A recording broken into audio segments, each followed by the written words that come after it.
night. President Magufuli warns executives of the Ministry of Foreign Affairs to stop the business-as-usual work attitude. MPs in Uganda approve controversial mobile money tax. Taifa stars travel on ATCL's Boeing 7878 to Cape Verde on the first leg of the AFCON qualifier. Good evening, this is Capital News at 9:30. My name is Khadija Zimbwe. First, the national news. President Dr. John Magufuli has directed the Ministry of Foreign Affairs and East African Cooperation should be changed, and there are directors in the ministry who have a business-as-usual attitude. President Magufuli made the comments at the swearing-in of the Mwantumu Bakari Mahiza as the head of Scouts Association of Tanzania and Dr. Faraji Kasidi Nyepe as the new permanent secretary in the Ministry of Foreign Affairs and East African Cooperation. Speaking at the occasion at the State House in Dar es Salaam, retired president of the second phase government and sponsor of the Scouts Association, Ali Hassan Mwinyi, said that society greatly depends on the Association of Scouts. We need actual change in this ministry. It has so many challenges that I have already spoken about with the minister. He possibly did not have sufficient aides because I would send him on multiple assignments to represent me, which he has been doing well. It is now time to make reforms within the ministry.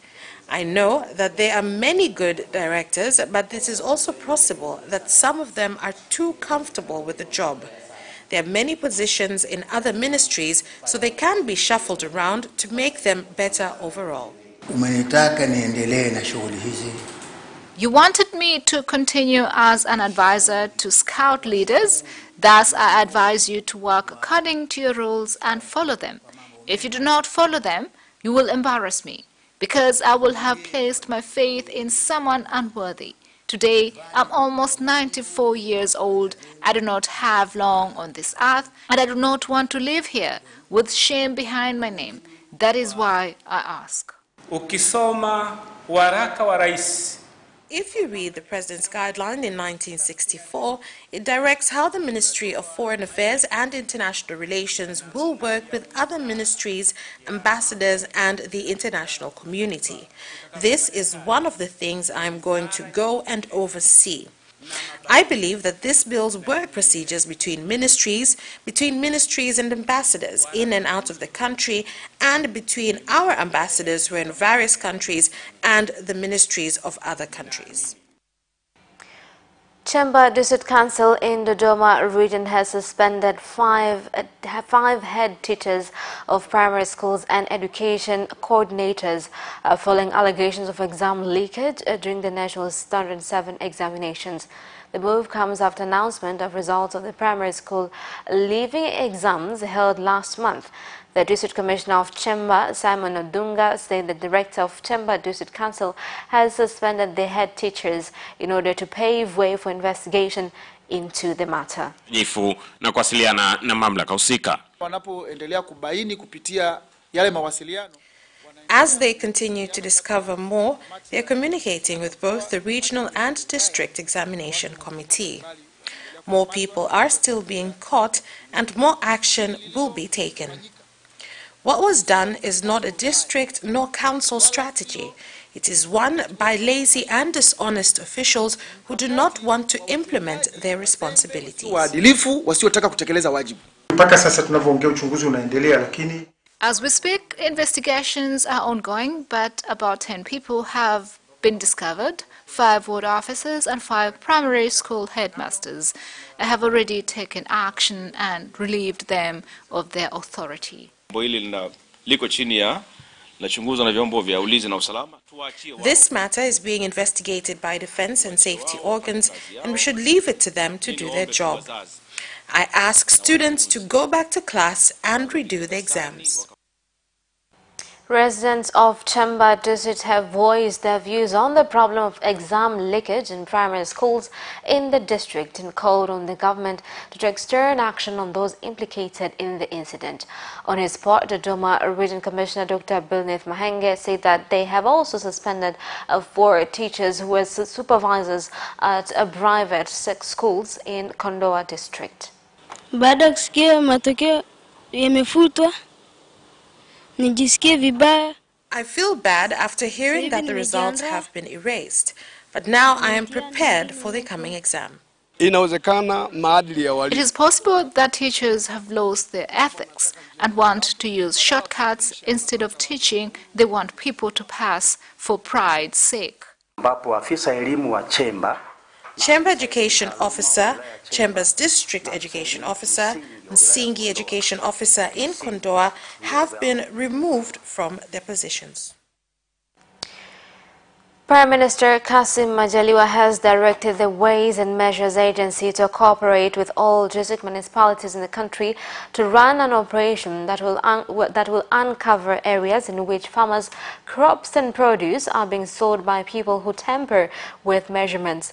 Prime Minister Kassim Majaliwa made the remarks at the Jamhuri Stadium in Morogoro, where he was representing President Dr. John Magufuli at an event to mark 25th anniversary of the network of farmers groups in the country, Mbiwata.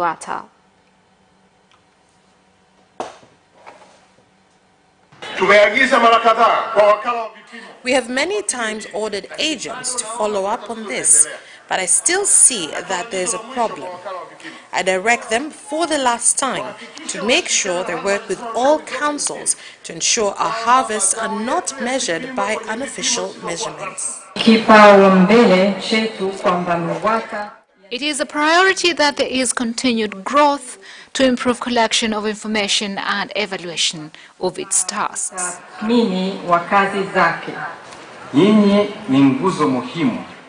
You are an important pillar. For there to be sufficient food in this country, you have the ability to bring about change in agriculture in the country. Now, fear has engulfed a Sudi village in Aurora district, Mara region, after a large group of youth in collaboration with citizens from neighboring countries have started to engage in theft of cattle and armed robbery. Some residents from Sudi village said some government leaders have been turning a blind eye to the incident. The Commissioner of Rorya District, Simon Chacha, has directed the police force to take emergency measures in order to fight against such incidents of crime. We had a grazing pen where people would put their livestock, and some disappeared in suspicious circumstances. District Commissioner, I state the person at fault here is the village chairman because he knows what is going on but does nothing. You selected me and placed me in this chair. I would like to say this. If this theft is occurring, we need to be open. We should not hide it from the government when the people you are hiding are your relatives whom you know. This is not the first theft. Since I started this position, it is almost the 10th time. We want to stop this theft, especially theft of livestock, and the people who are stealing are our own children here.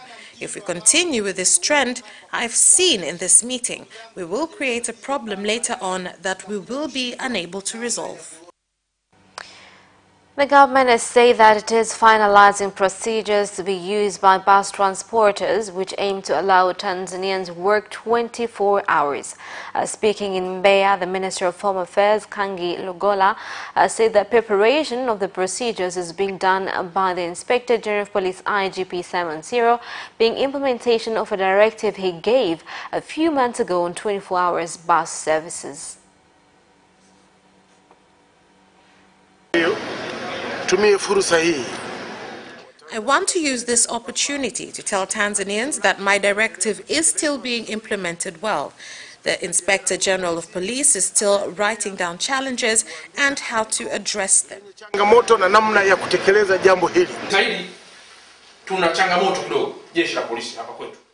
Our police force has a small challenge of equipment. Would like to have many patrols but we have a deficiency of equipment, and especially small vehicles. We ask you, Minister, when you gave the opportunity, there are times when people fail to get their cars out of the port. Those tax evaders, we ask for those cars for patrols. Hapa tunachohitaji kwa sasa hivi. What we need here right now is housing for officers so that police services end here and they are close to the people they are protecting. We need almost 180 million shillings to complete the remaining things, which includes the houses for the officers. President Dr. John Magufuli has granted clemency to 13 Rwandan prisoners who are serving a jail term of 1 year at the Ngara and Rusumo prisons in Kagera region. The Rwandans were imprisoned after they were found with documents which indicated that they were involved in illegal transportation of various groups such as maize to neighboring countries without permit. This was said by the Commissioner for Prisons in Kagera region, as Senior Assistant Commissioner Boyd Patrick Mwambingu, on behalf of the Commissioner General of the Prisons Force, Faustin Kisike. Rais wa Jamhuri ya Muungano wa Tanzania Dr. John Magufuli kwa mamlaka aliyopewa chini ya ibara ya 45 The President of the United Republic of Tanzania, Dr. John Pombe Magufuli, with the authority granted to him in under Section 45(1)(b) of the Constitution of the United Republic of 1977, he has pardoned 13 prisoners who are citizens of Rwanda who were in Ngara prisons from the 2nd October of this year. These individuals were jailed because they were engaged in maize business illegally. Construction of Terminal 3 at Julius Nyerere International Airport in Dar es Salaam is near completion, with installation of state-of-the-art electronic facilities currently being installed. This was said by the Deputy Minister of Works, Transport and Communication, Elias Kwandikwa, when inspecting construction work at the new terminal building.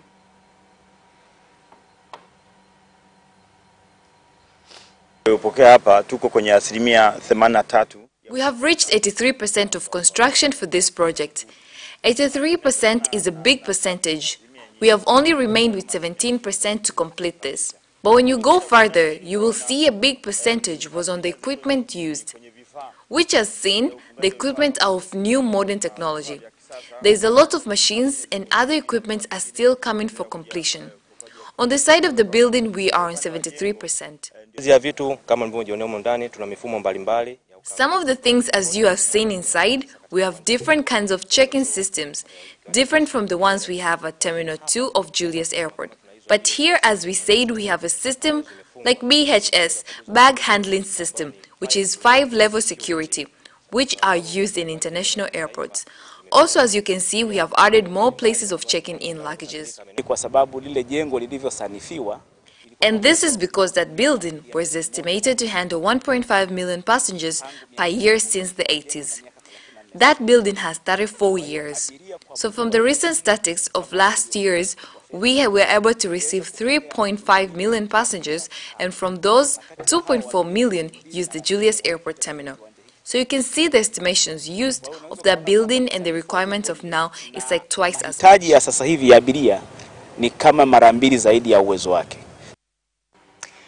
The long-standing land dispute between Tanzania Municipal Council BAKWATA in Kilimanjaro region and investor from Charising Company has taken a new twist after the government intervened by taking the land from the investor and turned it to BAKWATA after stating the land had been sold illegally. The investor Navitej Mother said that he bought land for 150 million shillings from the former secretary of BAKWATA in Kilimanjaro region. So from now on, today the 3rd of October 2018, this land, since it has no any legal paperwork, it is under BAKWATA. Do you understand me? Supervisors of BAKWATA should come overlook their land. You should decide about your property. I am giving you 48 hours to remove all of your properties. Ambayo tulifanya na yeye akasema kwamba yeye The agreement which we had, he said he will take to the Board of Trustees and he will bring all the papers. And since he is the executive and is known here in Moshi, we saw it is right what he is saying. Firstly, I thank the Honorable President. I also thank the District Commissioner, Honorable DC, who decided to follow on me with this, with a high pace, since we've been following on this for a while now. And more than 8 jewelry shops in Dar es Salaam have been closed after being found to be operating without business licenses. Speaking during an inspection operation on jewelry shops, the Minister of Minerals, Angela Kairuki, said the operation is being implemented in collaboration with Tanzania Revenue Authority.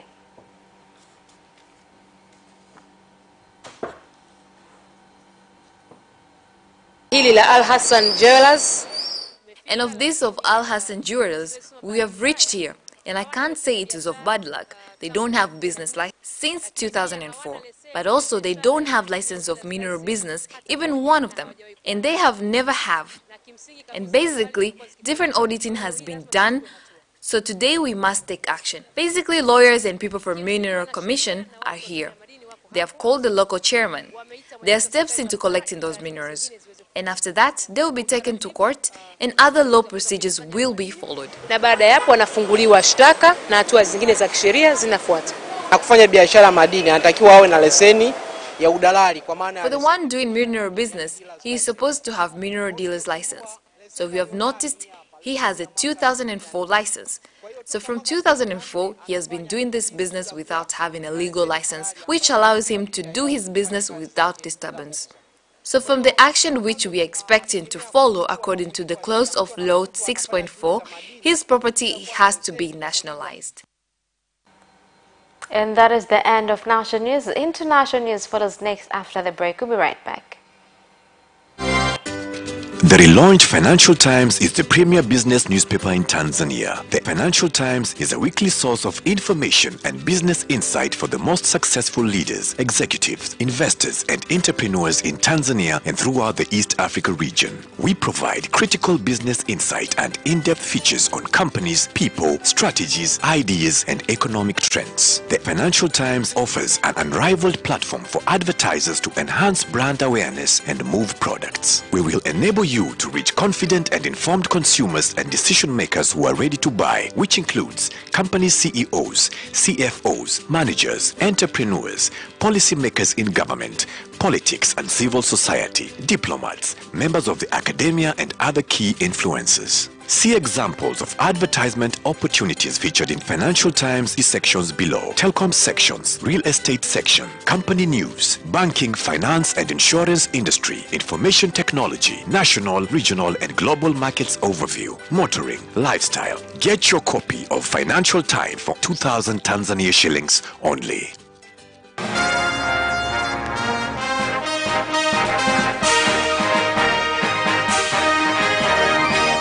Welcome back, and in international news tonight.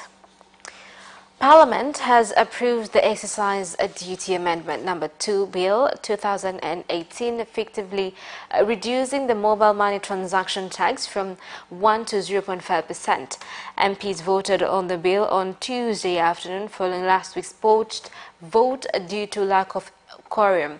The least 154 MPs are required to pass the bill into law.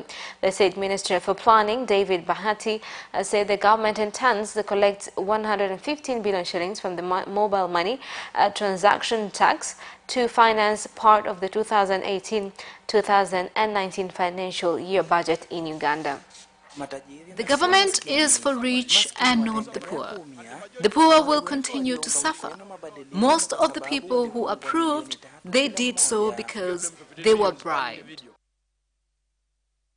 United Nations Organization Stabilization Mission in Democratic Republic of Congo MONUSCO in Beni has called on the Youth Lucha group to remain calm as they are addressing their concerns on killings, a pledge it has been making for the past 4 years.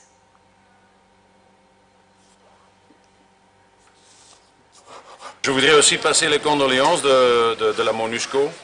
What happened to MONUSCO on 22nd September was unfortunate, and we are greatly saddened by it. At least 17 residents died and 4 army officers. People are dying like animals, while they stay put in their camps drinking and smoking. In other countries, when there is trouble, other nations intervene. Why is this not the case for Beni? People are dying, yet SADC member states never discuss Beni in their meetings. And that's the end of international news. Business news for listening. Watch Business Edition as we talk to business leaders and experts in sectors that are transforming Tanzania's economy. To be rich, I have to be a business person. It's not an easy road at all. People need to understand. You must quickly think, how cost effective are you going to be? Business acts as a way in which it can bridge that gap. Business Edition will keep you informed on latest developments in the financial sector, extractive industry, tourism, agriculture, energy, construction, and so much more. Meet entrepreneurs who create employment opportunities. Watch Business Edition on Friday at 8:15 p.m.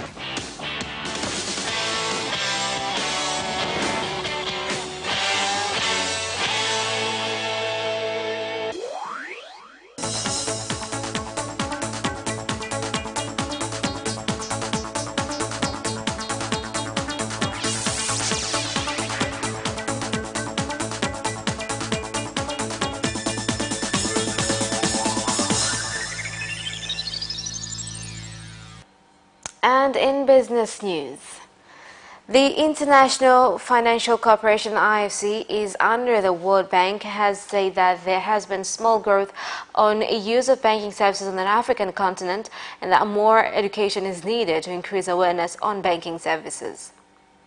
When one opens an account, then it becomes convenient when one needs to deposit some money or get a loan. It can also be used to transfer funds from one account to another.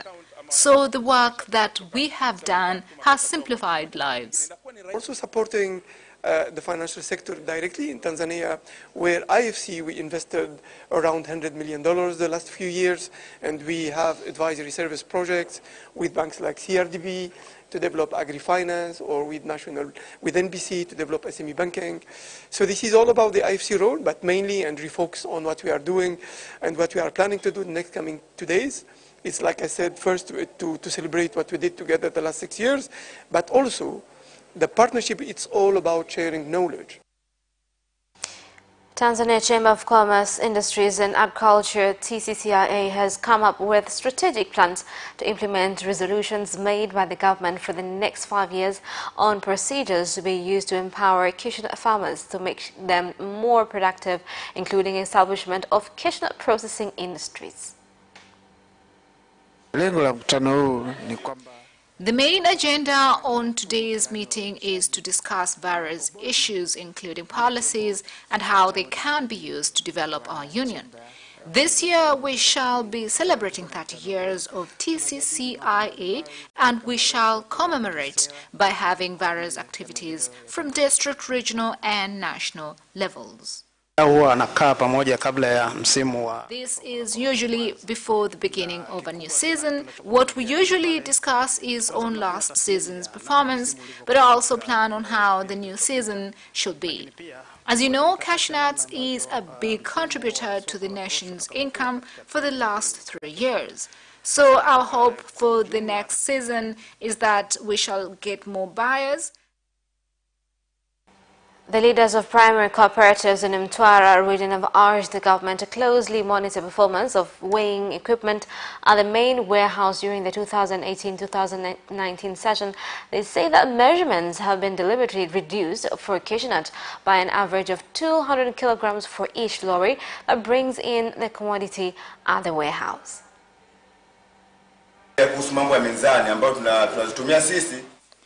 Weighing scales continue to be an issue. We have reported it so many times. This has affected weight on goods from point of sale and receipt, which is very challenging. We shall no longer be carrying dead weight. Any leader who incite others not to open a bank account, and for those with a bank account to allow others to use their accounts, then strict measures shall be taken against such individuals. And that is the end of business news. Sports news follows shortly.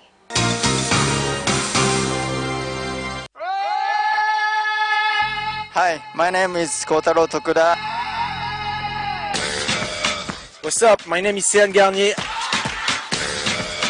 I'm John Barnes from Liverpool Football Club. The hip hop, I give it, the hip hop. You don't stop the rockin' to the bang bang boogie. Say up, jump the boogie to the rhythm of the boogie to beat. Now what you hear? I'm watching Sports Gazette. I'm watching Sport Gazette. And you're watching Sports Gazette with Sebastian. With Sebastian. Peace out. Yes! And you can also watch Sports Gazette for highlights and interviews regarding sports. Do not miss Sports Gazette every Wednesday at 7 p.m. only on Capital Television.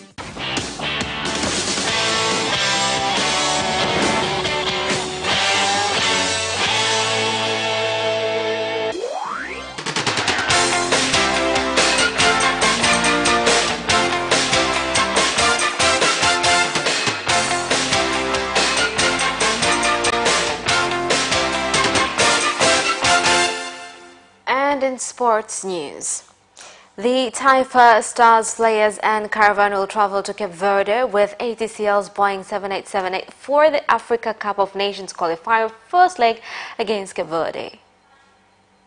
Hebu twende Cape Verde na chombo chetu wenyewe kuishangilia timu yetu ya taifa. We should all go to Cape Verde with our own vessel to cheer for our national team.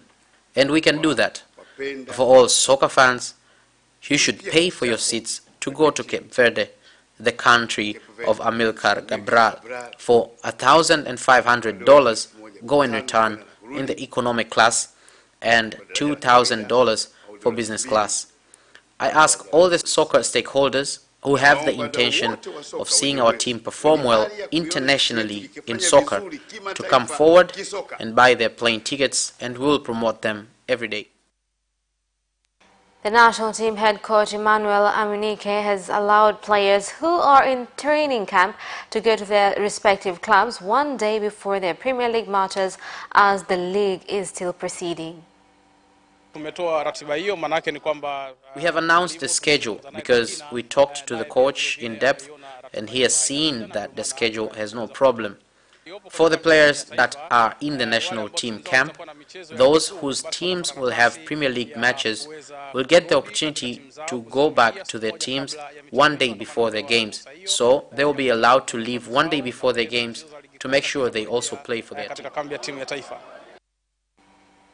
And Manchester United captain Antonio Valencia has apologized for liking an Instagram post which called for manager Jose Mourinho to be sacked. Here's the report. The 33-year-old, who reports said had fallen out with Mourinho, returned to the team for Tuesday's 0-0 draw with Valencia in the Champions League. After the game, he liked a picture of himself which had the caption, "It's time for Mourinho to go." The Ecuadorian later wrote he liked the post without reading the text. Meanwhile, Manchester United have been charged by UEFA over their late arrival for yesterday's Champions League draw with Valencia, which delayed kick-off by 5 minutes. The team coach was delayed in traffic on its way to Old Trafford from Lorry Hotel in Manchester City Centre. United manager Jose Mourinho said they were refused a police escort, but Greater Manchester Police said it has stopped providing escorts unless there is a risk to players. In another game yesterday, European champions Real Madrid fell to a surprise Champions League defeat by CSKA Moscow in Russia. Toni Kroos gifted the hosts their goal in the second minute with a terrible back pass that was picked up by Nikola Vlasic on loan from Everton, and he fired past Keylor Navas from just inside the penalty area. Karim Benzema, Casemiro and Mariano hit the woodwork for Real as the Spanish side, without the injured Gareth Bale, pushed for an equalizer. Today, Tottenham face Barcelona, Napoli welcome Liverpool, PSG play Red Star, Lokomotiv will face Schalke, Atletico Madrid will host Club Brugge, Dortmund play Monaco, PSV face Inter Milan, and FC Porto host Galatasaray. And that sports item ends our news bulletin. My name is Karidia Zimbwe. Thank you for watching and good night.